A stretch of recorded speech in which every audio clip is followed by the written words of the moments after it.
right, welcome back everybody. Today we're going to take a look at a couple altcoins. We've got a little bit of a melting pot of altcoins that we're going to take a look at. So if anybody missed yesterday's live stream, it is available on the old YT.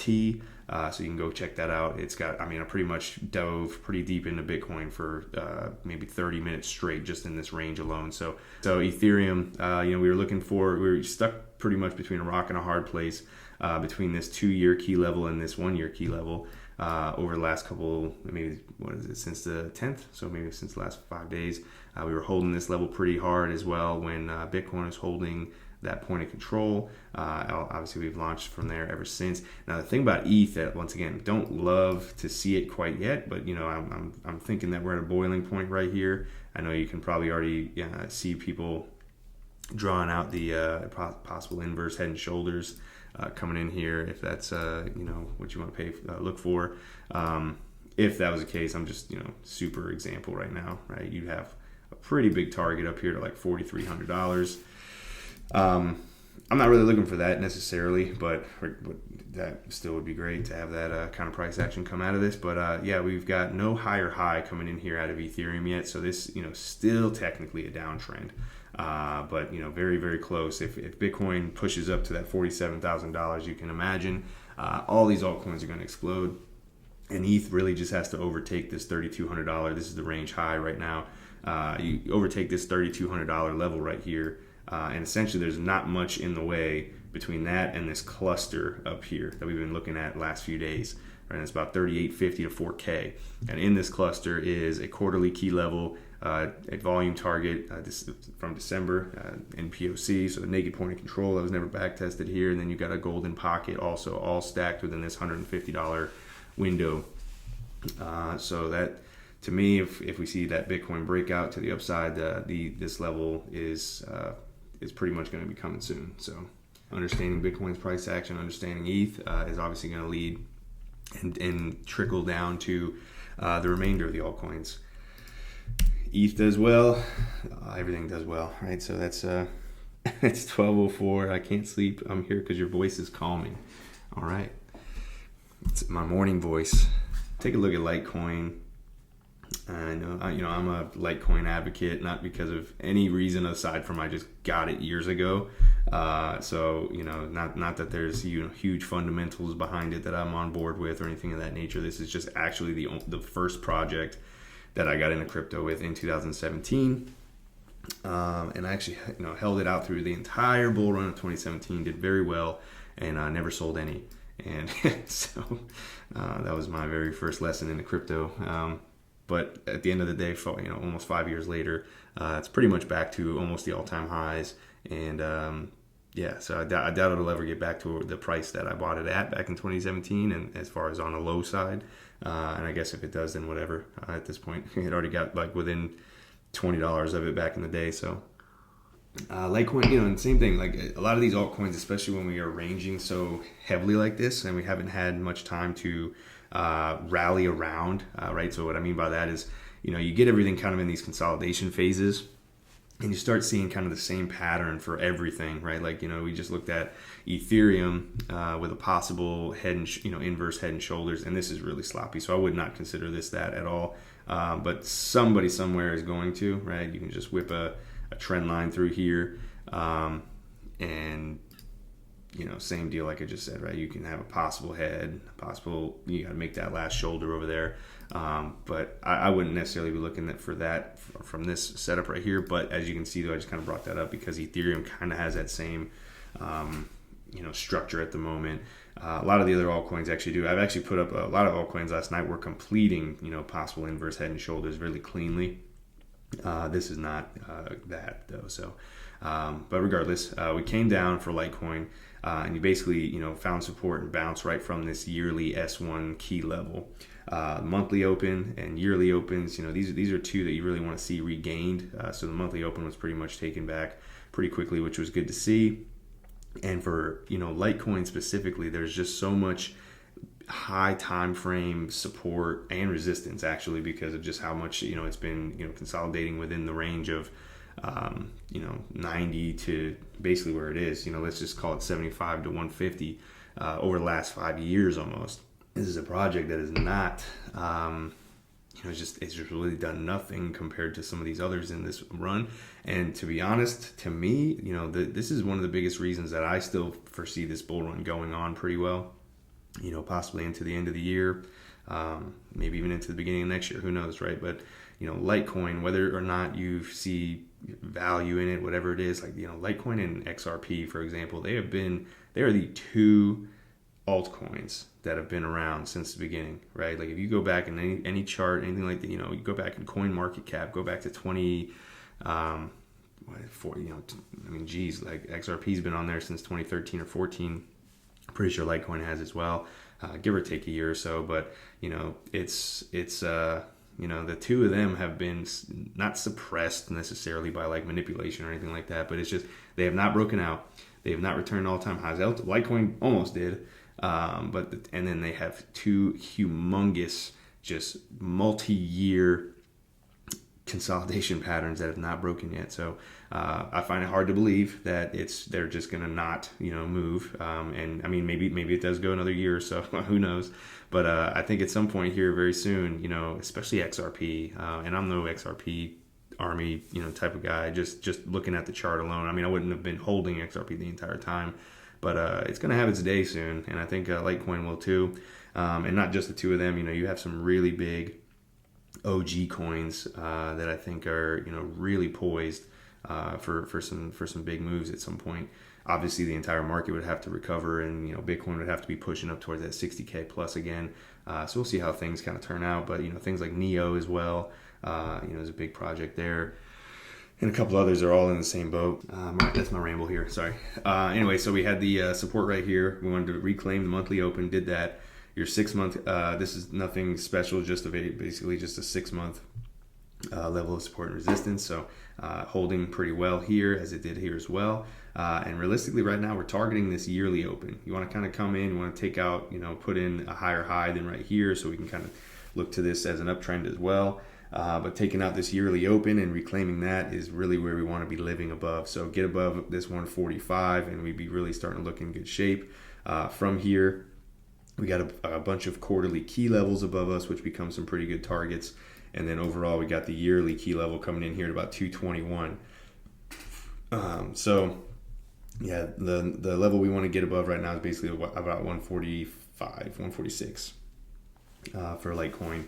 And then we can anticipate some of these higher levels here, get into these quarterly levels here, and I imagine that this 12-month will probably come pretty quick. And once again, this is under the assumption here, or under the market conditions that the rest of the market's going to be doing well also. Okay, sand and these metaverse projects, gaming projects, still the flavor of the week, so to speak, right? They have just been recovering better than anything and everything anytime we get a little bit of life into the market. So sand, you got a possible falling wedge right here. Also had this monthly range low coming in here. You got your range high. We've got a little cluster up here, right? I always look for clusters, some confluence, some areas that are going to offer up a lot of resistance or support, right? So this to me is not only a volume target coming in here, you got your point of control. We've got our yearly key level right here, and you got the range highs.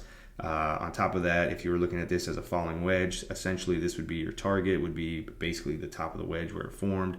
You always kind of want to front run that a little bit. So yeah, in this example here, even though we're falling down right here, you could get a retest of the lows for sand. Got a little deviation out of this range low right here, and once again re-entered it, broke this falling wedge here, ran it up. More than likely this is the middle of the range that we got rejected from. Let's take a look, could be wrong. Yep, right there. So EQ coming in right here, so we got that. Generally that'd be a first target that you want to pay attention for is the EQ. Next one is the point of control. So we get this pullback here, it might retest the range lows, and then we'll probably take another stab at that point of control up here.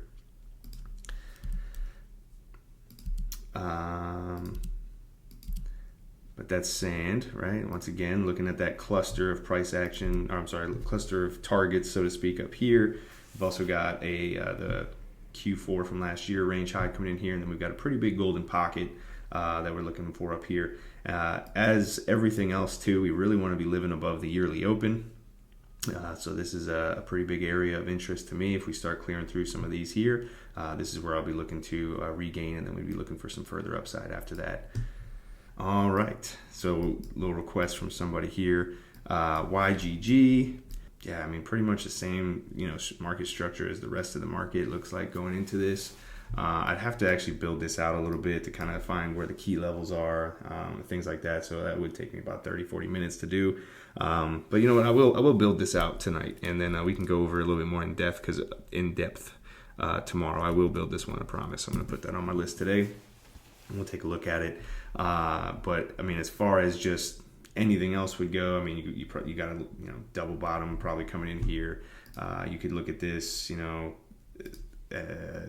kind of forcing this. I'm not gonna lie, right? You got this little descending channel over here, make it a bull flag, whatever you want to call it. And then you got this little breakout, little bullish pennant coming in here, and then you can pretty much derive some targets if we continue to the upside just by pulling fibs.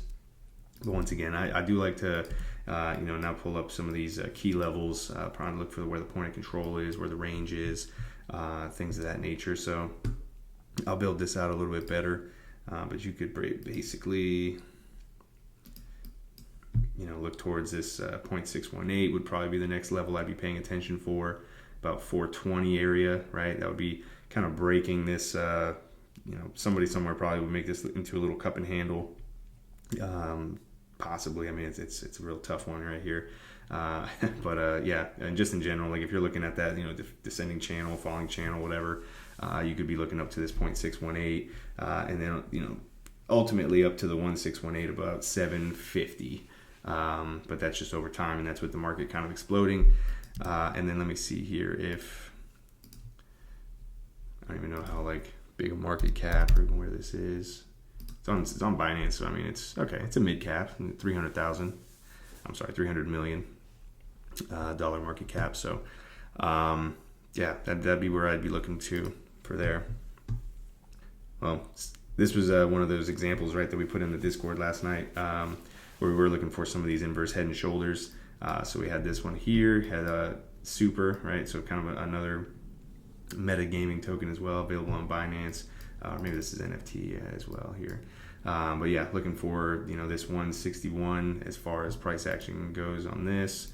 May not reach it. Possible 40% move to the upside there for that one. YGG, that's where we were. And we're gonna pop into Luna, take a little peek there. When we had this fall back with everything else, right, we basically came back into, it looks like the Q4 range of last year. Basically bounced off the point of control, and now we're kind of just climbing back out of this like anything else. We've got, all right, so we had a golden pocket right here that we were looking to get through.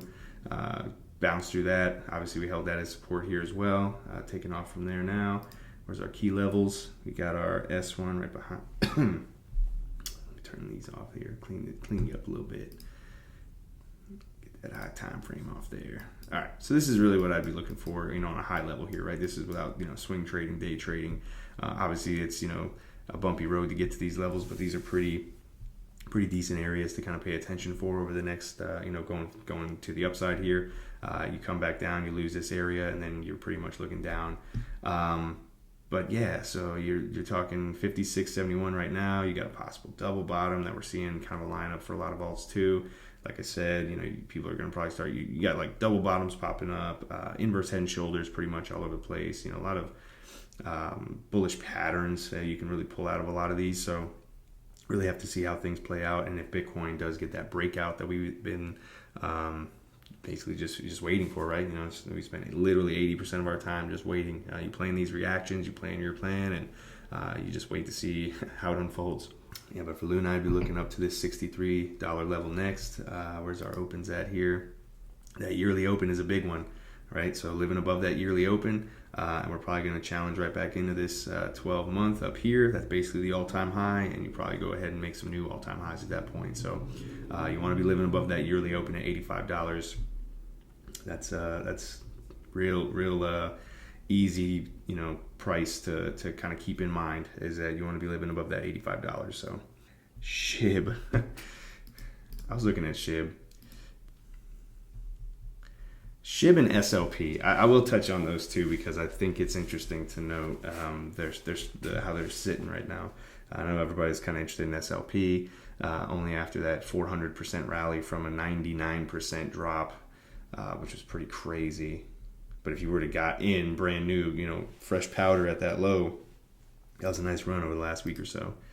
What was it here? Yeah. So SHIB, right? To the naked eye right here, it looks, pretty good. Like we've got, this bullish pennant that probably most are going to be looking for, right? I mean, and realistically, this could very well break to the upside. What I'm looking at here more than anything is that we've got this current range here, right? So with the, right, we're going to build that out just a hot second. But you got this right here where most people are going to be expecting this to break to the upside. And don't get me wrong, it can. But what we're doing here is we're losing this point of control. So this is our volume target at the moment. And generally when we lose that point of control, we're heading back down to the range lows, basically like we did here, right? You get this high, you come back down, you hold this range low for a second, you lose it, range lows it is. From here, generally, if we come through and we do overtake it, we're going to revisit that range high, break that range high and continue on, bullish pennant or not, whatever. So this is just something where you want to just pay attention for a breakout more than anything. And if we do break to the downside, I would imagine we're coming back down to at least that range low. And not that it's only 8%. I mean, nothing crazy. But then from here, the upside could be, pretty nice, I guess. We are putting in a higher high as well. And this would be a pretty bullish structure. So just pointing that out.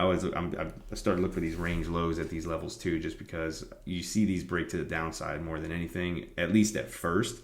And even if it's like a fake out, right, or a deviation, however you want to look at it, but realistically it's just in the range.